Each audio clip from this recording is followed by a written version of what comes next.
বিয়ের পরে একটা নারী কিসে আটকায়? বিয়ের পরে একটা নারী তার সন্তানের মায়ে আটকায়। এই কথাটা অনেক পুরাতন হলেও এই কথাটা আসলেই সত্য। মা আর ছেলে মিলে চলে গিয়েছিলাম বাইরে ঘোরার জন্য, কোনো কারণ ছাড়াই। শুধু মনটা খারাপ ছিল, এই জন্য বের হয়ে গিয়েছিলাম। তো আমার ভালো হওয়ার সঙ্গী বা আমার ভালো হওয়ার ঔষধ কি জানেন এখন? এই যে আমার ছেলেটা, আমার মানিকটা। আসসালামু আলাইকুম এভরিওয়ান, সবাই কেমন আছেন? আলহামদুলিল্লাহ, আমি আপনাদের দোয়াতে অনেক অনেক ভালো আছি। নতুন আরও একটি ভ্লগ নিয়ে চলে আসলাম আপনাদের মাঝে।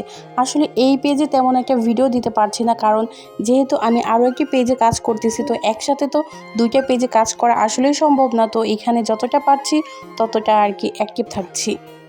ওই দিন জানেন আমার মনটা না অনেক বেশি খারাপ ছিল। আমাদের মাঝে মধ্যে মন কিন্তু কারণে বা অকারণে বলেন অনেক কারণেই খারাপ হয়ে থাকে, তেমনি আমারও মনটা অনেক বেশি খারাপ ছিল। আর আমার যখন মন খারাপ হয়, আমার এই ছেলেটা ও কিভাবে যেন বুঝে ফেলে, একদম আমার কাছে থাকে, কোনো রকম দুষ্টামি করে না। আর তখন জানেন আমার মনটা আমি খারাপ রাখতে পারি না।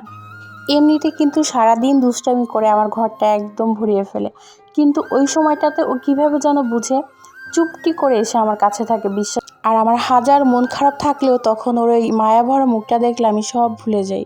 তো এই ভিডিওগুলো ছিল হয়তো বা আরও 4-5 দিন আগের ভিডিও। তো আমি নর্মালি আমার ছেলেকে নিয়ে তেমন একটা বাইরে যাই না।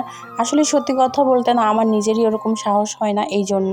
তো ওই দিন আমাদের আর কি প্ল্যান ছিল যে আমরা এমনি একটু বাইরে যাব হাঁটাচলা করার জন্য বা ফুচকা খাওয়ার জন্য। আমার ছেলেটাও যেহেতু বাসার মধ্যেই থাকে বেশিরভাগ, তো ওকে নিয়ে একটু যাব। তো যার সাথে যাব সে বলতেছে যে তোমরা রেডি হও, তারপরে হলো নিয়ে যাব। কিন্তু কি হলো, আমি এবং আমার ছেলেকে রেডি করালাম, তারপরে শুনতে হইতেছে কি যে না, আজকে যাওয়া হবে না। তখন কেমন লাগে। আর বিশ্বাস করেন এই জিনিসটা না আমার একদম ছোট্টবেলা থেকে, মানে আমি যদি কোথাও যাওয়ার জন্য মানে রেডি হই আর যদি বলে যে যাওয়া হবে না ওই জায়গাতে, আমার না অনেক বেশি কান্না পায়। এই অভ্যাসটা আমার এখনও আছে। আর এত কষ্ট করে আমার ছেলেটাকে রেডি করানোর পরে ওরও অনেক বেশি মন খারাপ হয়ে গিয়েছিল। তো তারপরে কি করব, আমি আমার ছেলেকে নেই অনেকক্ষণ মন খারাপ করে বসেছিলাম। তারপরে চিন্তা করলাম না থাক, বের হই, তাতে কি হয়েছে। মানে আমি তো আসলে নর্মালি ওকে নিয়ে একা একা তেমন বের হই না, তো সাহস করলাম যে না, বাইরে যাই দেখি।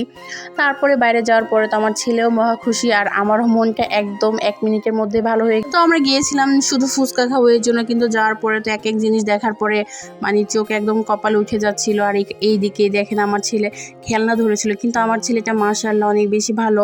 মানে প্রশংসা করছি আমার নিজের ছেলের। মানে অনেক বাচ্চারা আছে যে খেলনা দেখলে এটা ওইটা নিবে, মানে নিতেই হবে, আবদার করে, কিন্তু আমার ছেলে মাশাআল্লাহ ওরকম না, ওকে যেটা বলি সেটা শুনে। তো এইখানে আমি হলো ভেলপুরি খাচ্ছিলাম। ইদানিং না আমি ভেলপুরির অনেক বেশি ফ্যান হয়ে যাচ্ছি।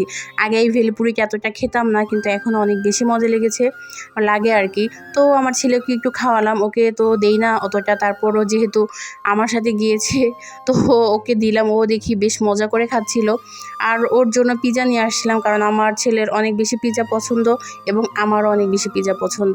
তারপরে এই যে দেখে রিক্সা করে আমরা চলে আসছিলাম বাসার মধ্যে। তো কেমন লাগলো আজকে আমাদের মা আর ছেলের এই ভ্লগটি? যদি ভালো লেগে থাকে অবশ্যই জানাবেন। সবাই ভালো থাকবেন, আল্লাহ হাফেজ।